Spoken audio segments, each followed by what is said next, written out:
Breaking news tonight, a raging mother-in-law orders a hit on her law professor son-in-law, and she's convicted now to walk free because she alleges juror misconduct. And oh yes, TikTok is involved.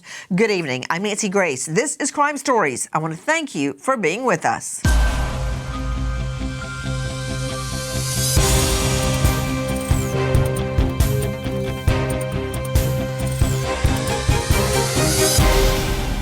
So you're saying his head is bloody now? Yeah, it's been bloody. I mean, it's the window shattered. I don't know if he's tried to shoot himself. I don't know what the situation is. He's not responding to that, but his head's kind of rolling around. Okay, is he conscious? Well, I can't tell. I'm talking about the killer mother-in-law, Donna Adelson, who is so incensed that her son-in-law refuses to let his children move 7 hours away from his home where he teaches law school to be closer to her, the grandma, that she orders a hit and has him executed. Really? Okay, listen to this. 911, what's the address of your emergency case then? Okay, tell me exactly what happened. We heard him looked in. The garage door was up, and I thought the gentleman was backing out, and I went back to my house, but he never backed out, and I came back over, and his driver's side window is shattered. He's moving his head around, but he's not responding. I've called his name, asked what's going on, or not call his name, but asked him what's happening. He's not responding to that, but his head's kind of rolling around. Okay, is he conscious? Well, I can't tell. Okay. Is he breathing? I can't tell that. I'm assuming he's breathing if he's moving his head around. Did you ever hear him talk or anything? No. Okay. You said he's sitting in the car, right? Correct, in the driver's seat. You know what that means, and shortly I'm going to go to a renowned medical examiner on this. Professor Dan Markell was actually alive. Was he seeing his life flash before him in his own garage? There he is with his ex-wife, Wendy Adelson. Practically the only one left in the family that hasn't been charged with murder. And now, just so you know, when you don't know a horse, look at her track record. This killer mother-in-law has already tried to get out of jail claiming she had earwax and because the food sucks. Their words, not mine. Really? Get used to it, woman. Get used to it. We're going straight to the scene. Joining us now in Miami, renowned private investigator Robert Crispin of Crispin Special Investigations, former federal task force officer for U.S. DOJ. Joining us, Robert Crispin. Robert, can we just clarify the problem the so-called killer mother-in-law, Donna Adelson, had? Her son-in-law, Professor Dan Markell, comes home, and by the way, I had heard of him in legal circles as being brilliant, all right, when he was alive. So she, the wife, no, let me start with him. Markell comes home from work to find the furniture gone, his wife gone, and most important, his little boys gone. Then Wendy Adelson's family aggressively hides his children from him. And Wendy Adelson's a lawyer. How she allowed this to happen, I don't know. But then wanted to move the children from where he was, I guess around Tallahassee, all the way to Miami. How far of a drive would that be, Crispin? Every bit of 8 hours. It's a long trek from Tallahassee all the way down here to Miami, at least. Where are you? What is that behind you, Crispin?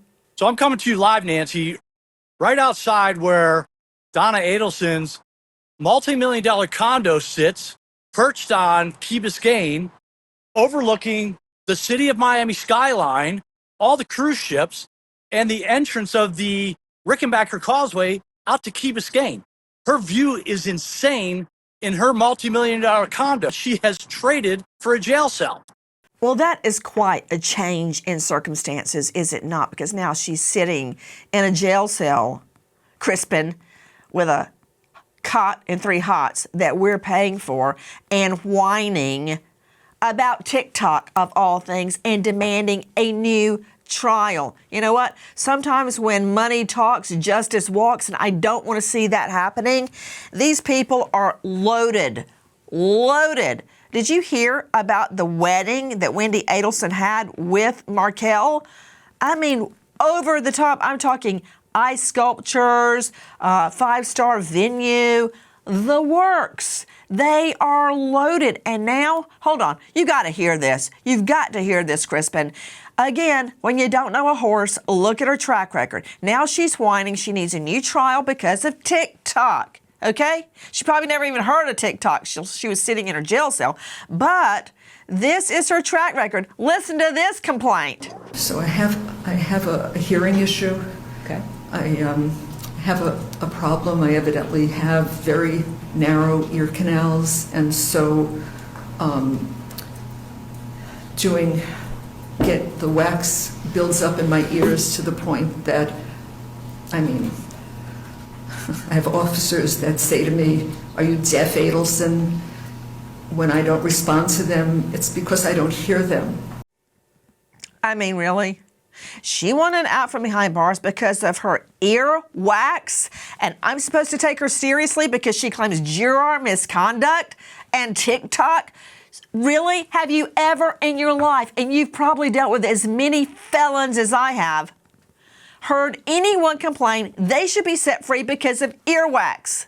Well, that's probably the first one I've heard about that one. But if you think about it, Nancy, according to law enforcement, perched up there on the 16th floor of her condo with this beautiful view is where she orchestrated this entire mastermind of having him killed. So it's pretty quiet up there. You know, isn't it true? Straight out to Gigi McKelvey joining us, investigative journalist and host of Pretty Lies and Alibis. Gigi, didn't she make another bid at freedom claiming the food behind bars was making her fat? She did, because commissary food is not healthy. It is just junk food. And she complained that she had gained a lot of weight since her incarceration, as a lot of inmates do because they don't like the prison food. And they do have that option to buy a lot of foods that are high in fats and salt. That was another reason she thought she needed to be let out. Salt and high fat content. Okay, you know what? That leaves me at a loss when I'm trying to judge her complaint. She says TikTok has destroyed her life, and one juror in specific. But you know what? Can I remind everybody? It's not about her earwax or her starchy food or TikTok. It's about this. So you're saying his head is bloody now? Yeah, it's been bloody. I mean, it's the window shattered. I don't know if he's tried to shoot himself. I don't know what the situation is. And it's the driver's side window, correct? That's correct. He's still moving around, so he's alive. Okay. Looks like I should have an officer coming up the roadway. Okay, well, we need EMT. Well, the officer's going to be there first. They're not going to come until we figure out what's going on, but they're on the way as well, okay? He better be if this guy's got a shot living. Philip Dubé joining us, veteran trial lawyer out of the California jurisdiction, tried a ton of cases. Philip Dubé, how can I take anything this woman says seriously when she's been complaining about the starchy food behind bars? Hey, she gets donuts, she gets breads, she also gets high protein like eggs, meat, vegetables, but she's whining about Italian night? Really? And the earwax in her ears, and now she wants me to believe she should walk free on a murder charge, not just a murder charge, not I'm mad at you, bang. A long thought out and planned execution style murder because Markel would not go along with moving his children 8 hours away from him. And now I'm supposed to pay attention to her TikTok complaint? What can I tell you? She was a tin pot dictator within the family, and the days of her borscht, blintzes, and babka are over. And she's going to be living on what we call the high fives, meaning the high fat, the high cholesterol, the high sodium, the high fructose corn syrup, and the high cholesterol. And she needs to get used to it and make sure she has a doctor behind bars to keep her on statins and heart medication, because that is going to be her life, unfortunately. Now, having said that, it doesn't mean she doesn't have a post-trial motion regarding juror misconduct, and it remains to be seen what the evidence is to show juror misconduct. If it is a viable claim, then the court can actually grant the relief and order a hearing. And that's the end game here, is to get the hearing. So before you even get to a new trial, the court has to find that there was in fact misconduct. And much of it hinges on a credibility call. If the court actually believes the testimony of these TikToker jurors, then she doesn't get a new trial. She stands convicted and off she goes to prison to enjoy her 5 highs. Straight out to Dr. Judy Ho joining us, clinical forensic neuropsychologist, author of The New Rules of Attachment and Stop Self-Sabotage. You can find her at drjudyho.com. Dr. Judy, thank you for being with us. Could you just help me out? Because all I heard from Dubé was blah, blah, blah, blah, blah. Help me out. What? How can anybody take Donna Adelson, anything she says, seriously? Nancy, we can't. I mean, you even see her demeanor as she's trying to communicate her struggles. And it's as if she has no self-awareness that this would sound ridiculous to pretty much everyone listening. Her whole diatribe about the earwax and how much it's bothering her and how people are accusing her of being deaf, that's one of her biggest problems. Can we please focus on the core of the problem? Why are you there in the first place? Why are you incarcerated? Because you have been charged with first-degree murder, the loss of another human life, a family member. You stripped your grandchildren of their father. And you're talking about your earwax? Nancy, it was hard for me to have some compassion as she was talking about that. And you know, I am someone who was supposed to have built my career on compassion. It was still a struggle for me, Nancy. So maybe you have to help me today. You know, you never hear anything from her about the death of her son-in-law and what this has meant to her grandchildren. There was a point, isn't this true? Sydney Sumner joining us, Crime Stories investigative reporter, that she offered or suggested offering to Professor Markell $1 million to let go of the children and let them move to be closer to her, the grandmother. And when that didn't work, she said, let's tell him that we have converted them to Catholicism and baptized them because they're devout Jews. I mean, what is wrong with her? Could you fill me in on those 2 attempts by Donna Adelson? I cannot believe how much this woman hated Dan Markell just for wanting to be close to his children. This family had such a warped sense, a warped perception of what Markell was doing by just wanting to keep his children actively in his life every day. I do not understand how someone can be pushed to murder someone because they wanted to be an active father in their children's life. It's ridiculous.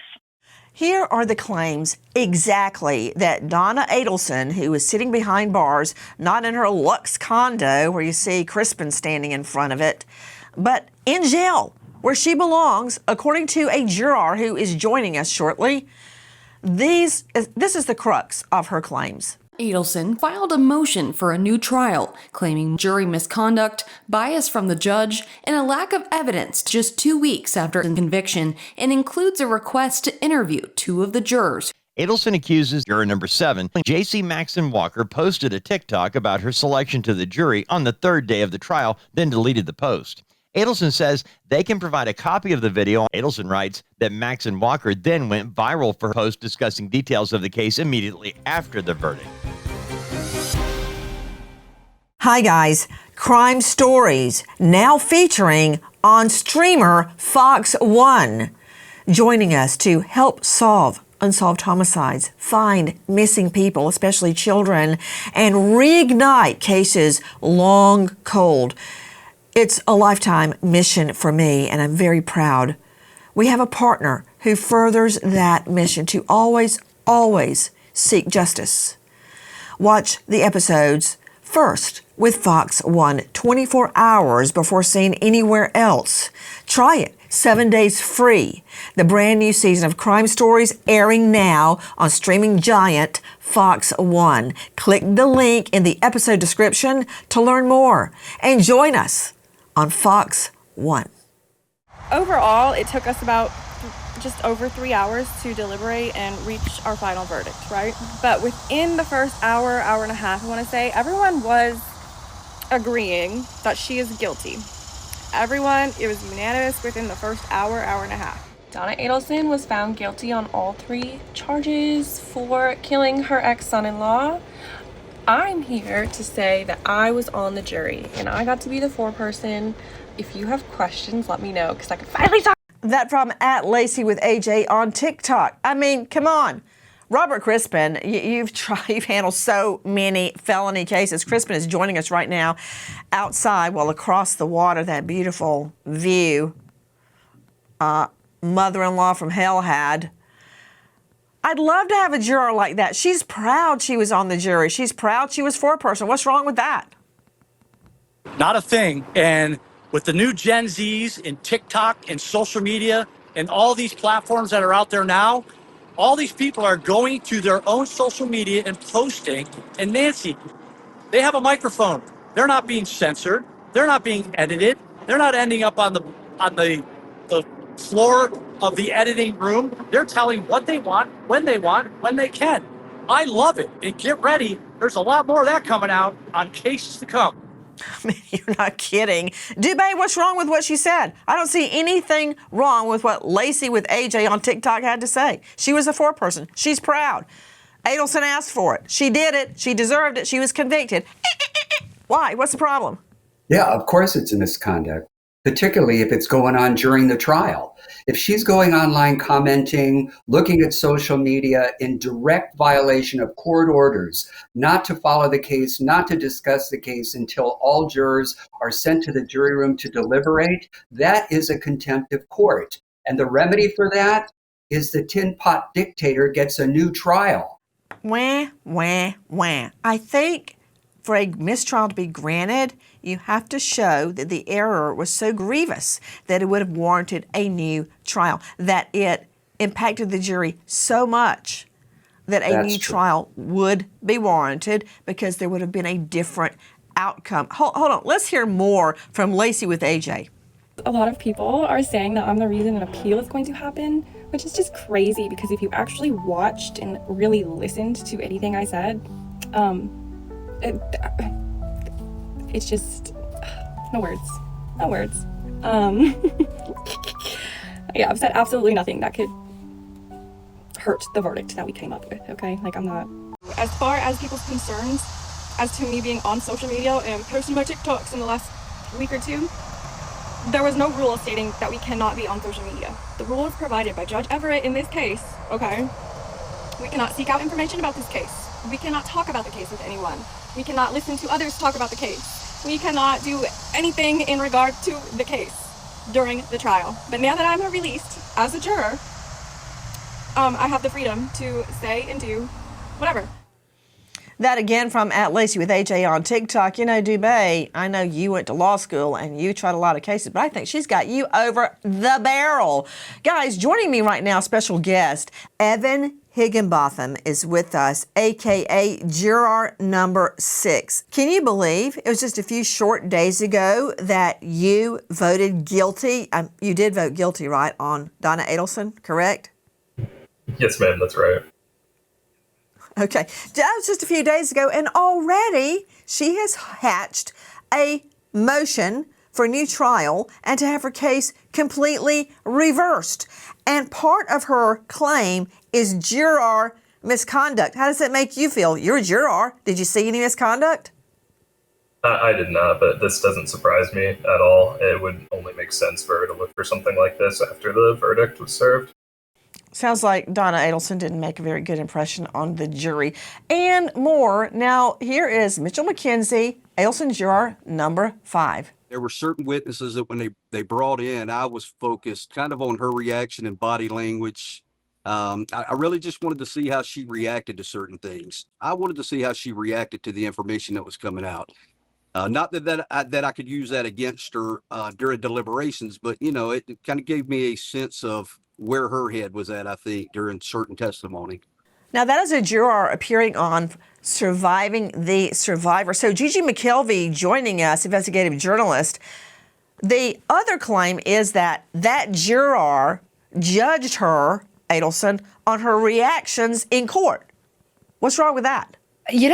They're asking these jurors not to be human. Of course, they're going to look at the defendant. And I've been in so many courtrooms, Nancy, where it's like a tennis match.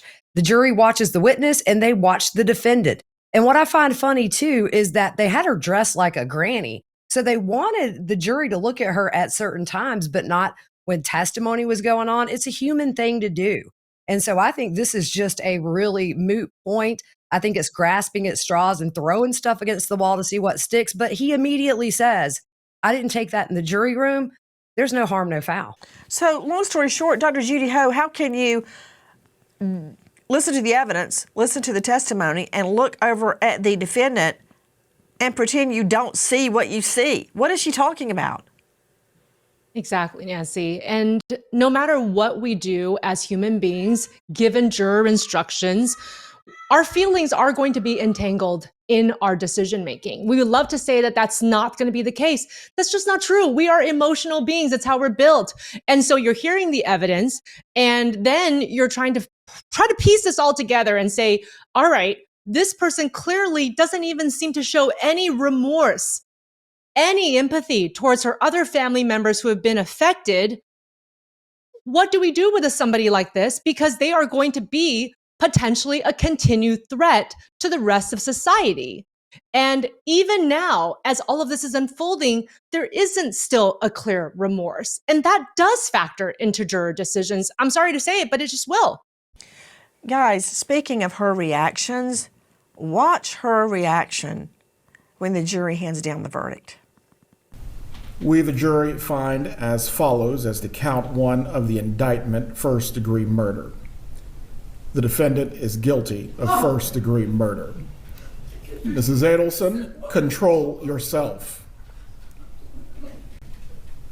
Count two. We, the jury, find as follows as to count two of the indictment, conspiracy to commit first-degree murder.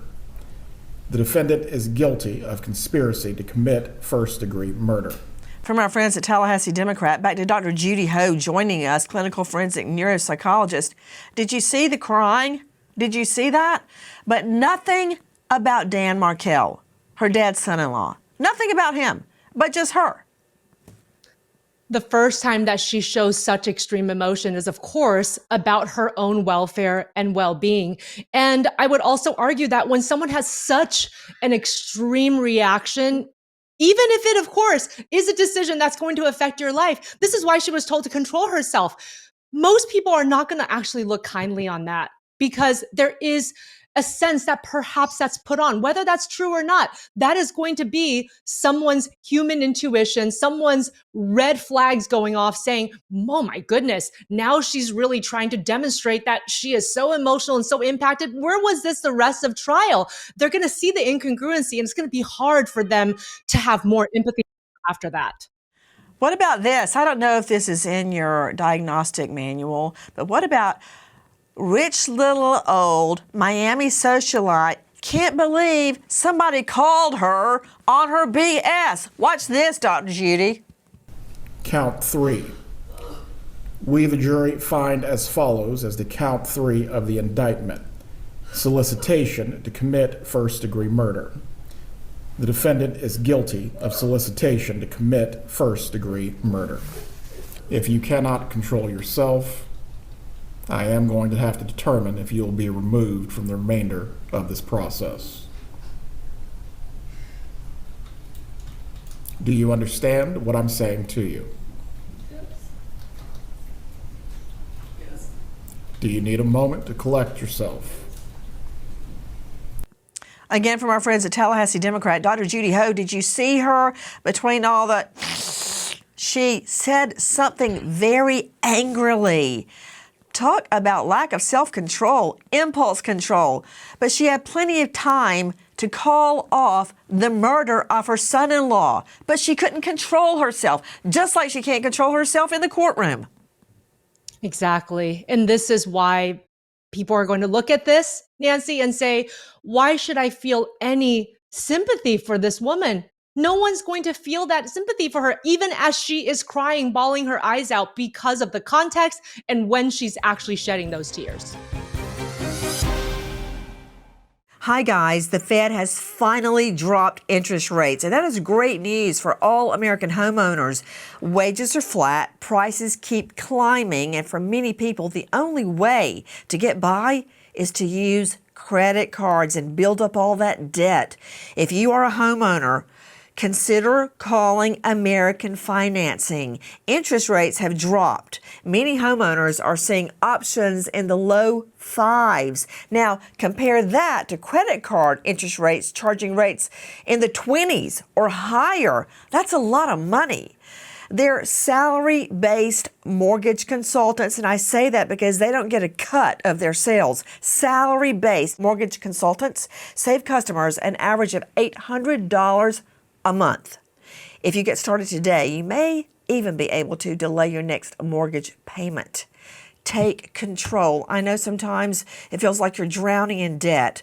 Call American Financing, 866-888-0344. Repeat, 866-888-0344. Or go online to americanfinancing.net/Nancy. And good luck.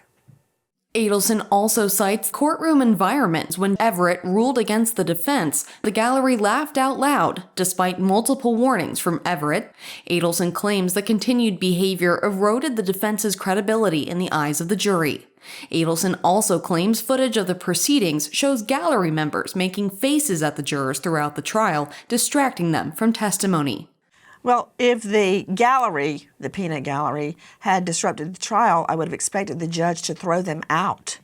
If this is true, Adelson complaining about the environment in the courtroom is what convicted her. Well, the evidence was overwhelming that she was involved in Markel's murder.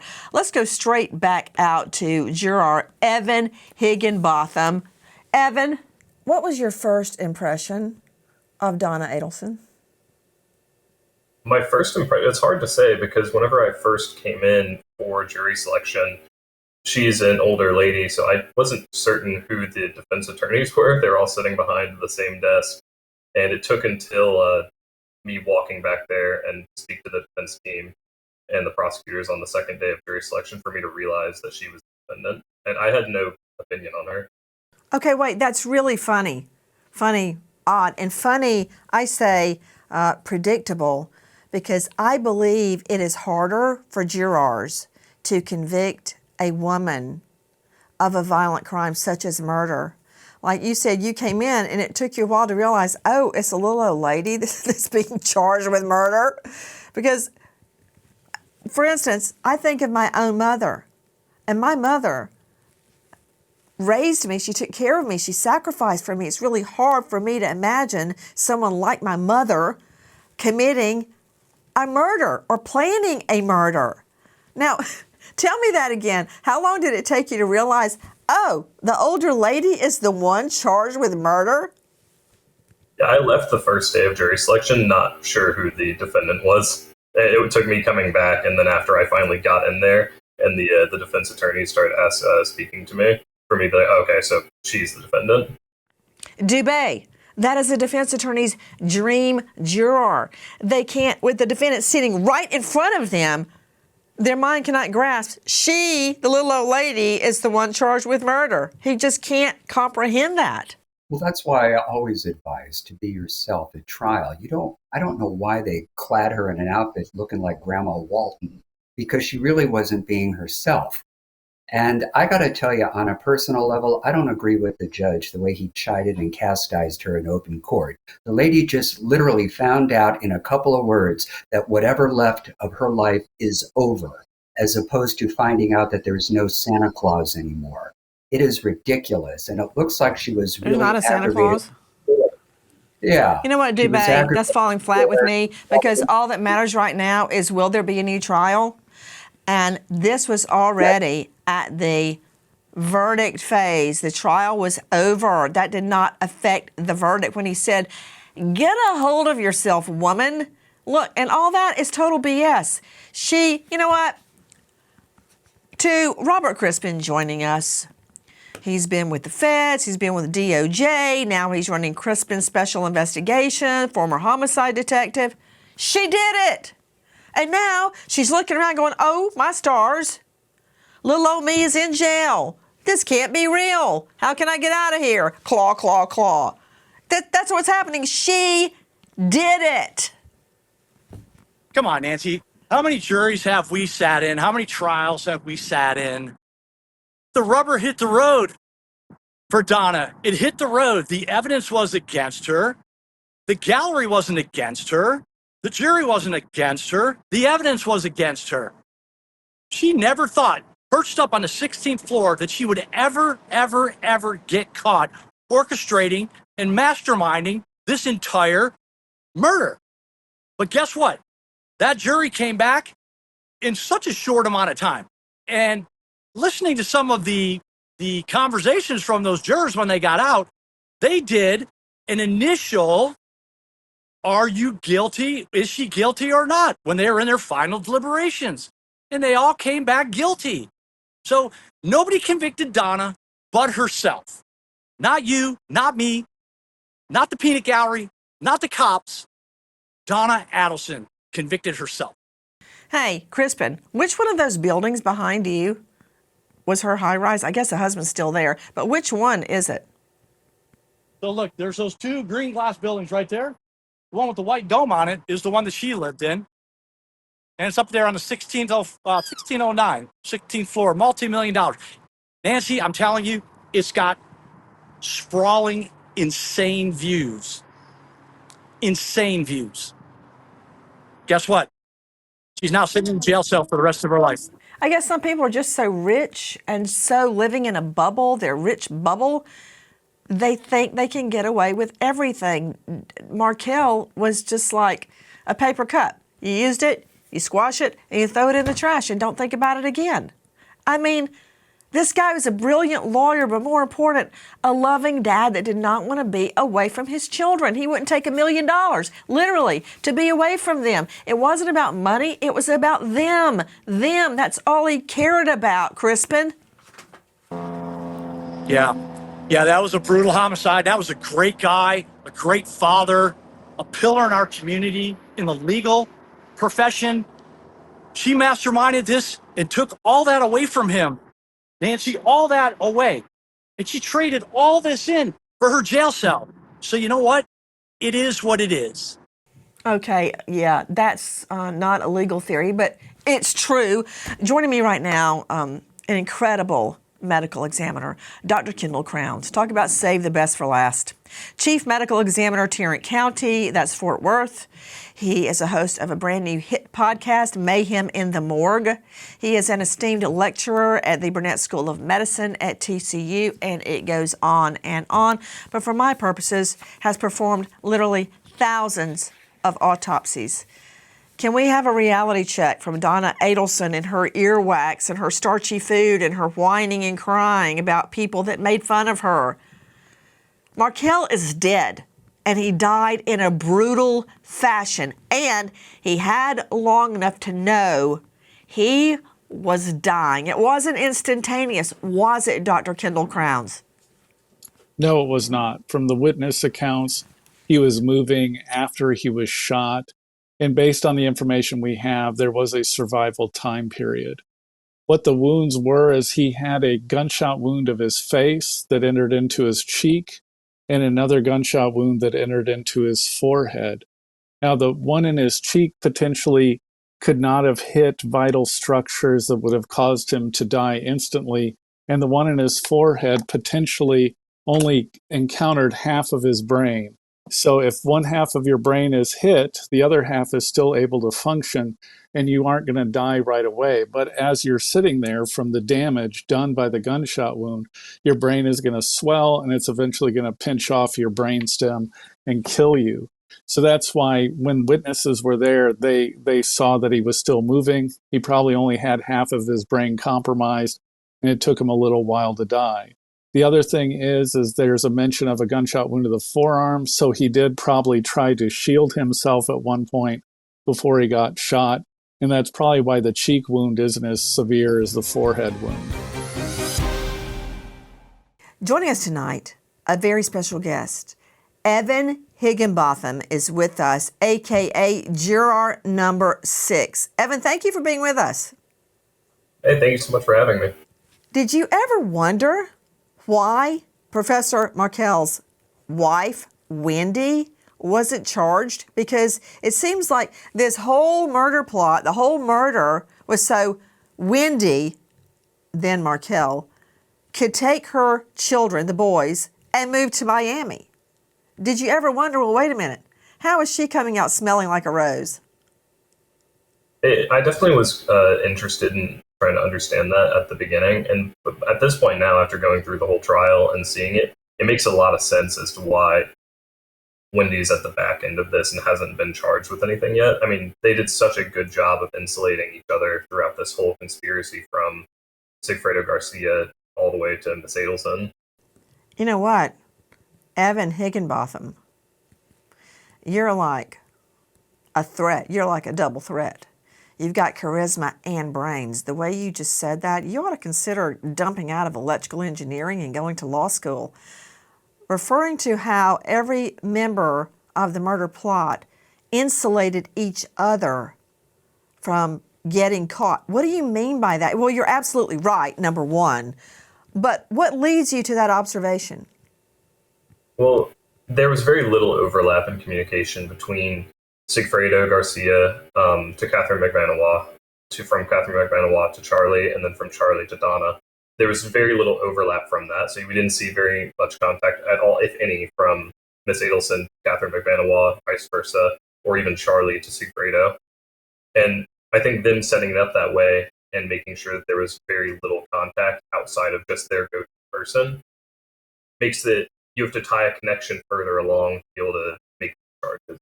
Did any of the other jurors wonder why the wife, Wendy, had not been charged? I'm sure they have. I didn't speak to them very much about that, if any. During deliberation, we stayed very focused on just Miss Adel, who was on trial, with Donna.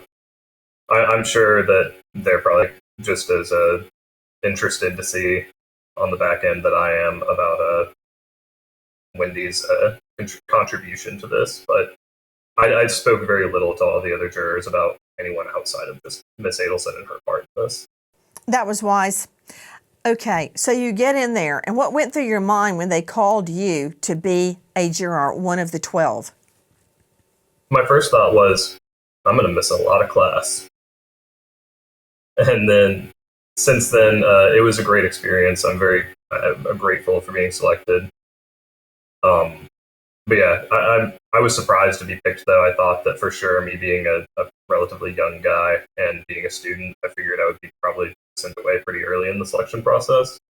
What was the most difficult part of the deliberations?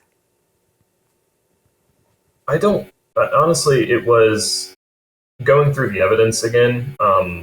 There's a lot of evidence to go through, so anything that we specifically wanted to look at, we had to dig through and find specifically what part of what piece of evidence we wanted to go through, and that takes time to find. And then, but as far as like any sort of friction between the jurors or anything like that, there was very little. We all worked very professionally, had pleasant discussion the entire time. There wasn't any bickering or fighting, so I was very impressed by everyone.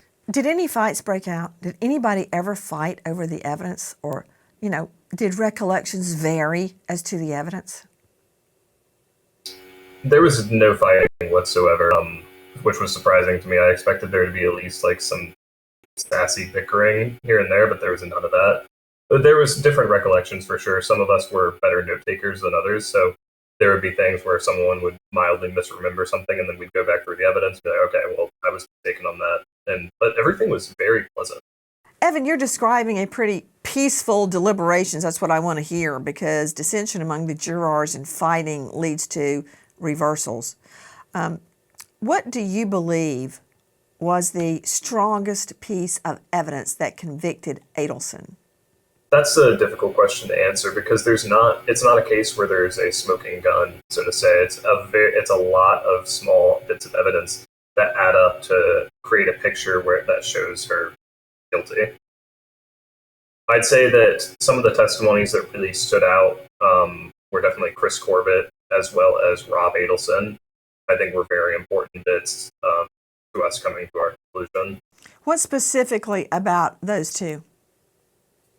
I think that Rob's testimony gives a lot of insight into character that you don't get from many of the other testimonies.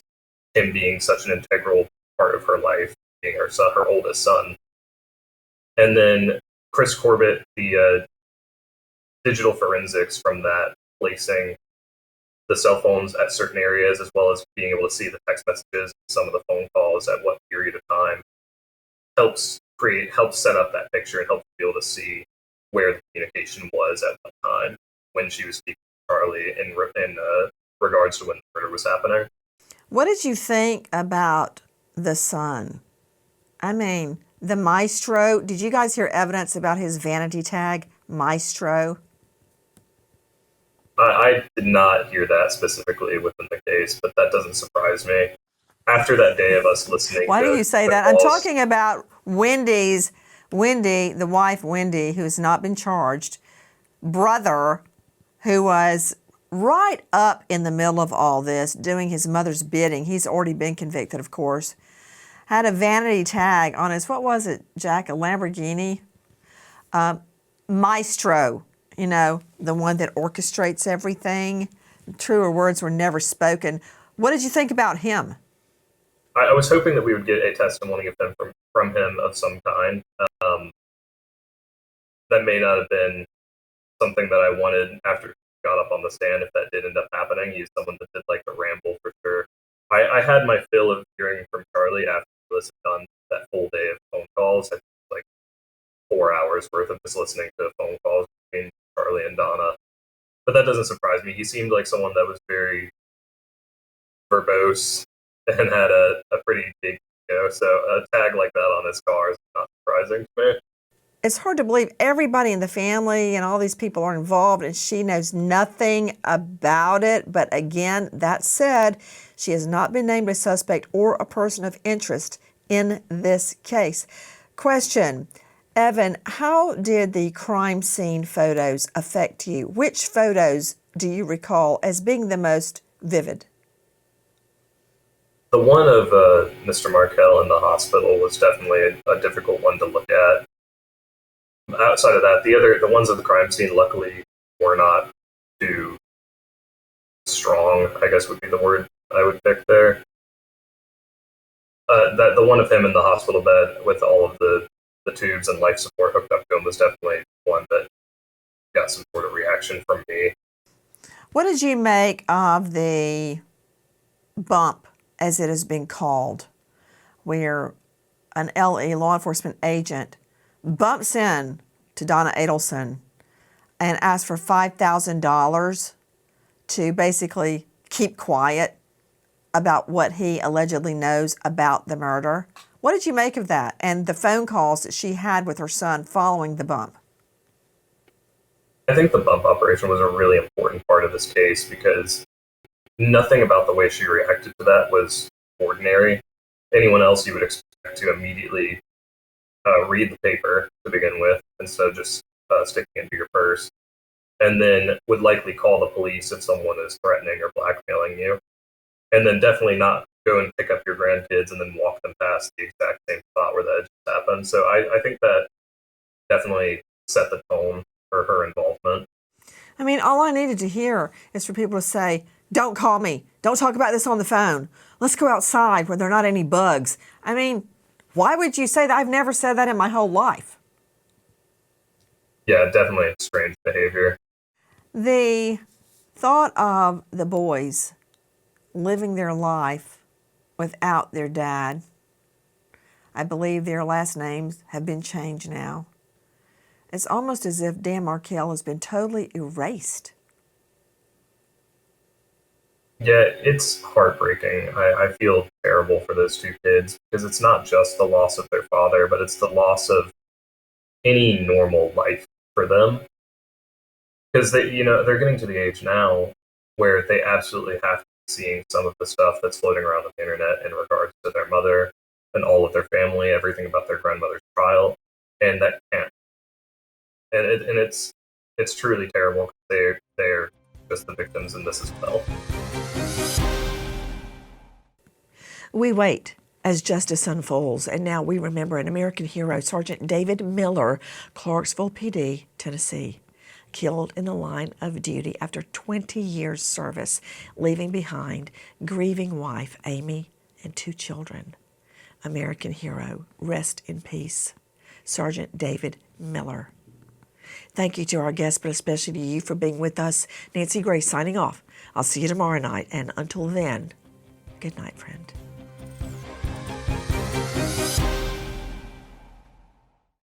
Please join us on our mission to find missing people, especially children, to solve unsolved homicides. If you're on the go, catch us on your favorite podcast app where you can get all of our content where we, in our own way, seek justice.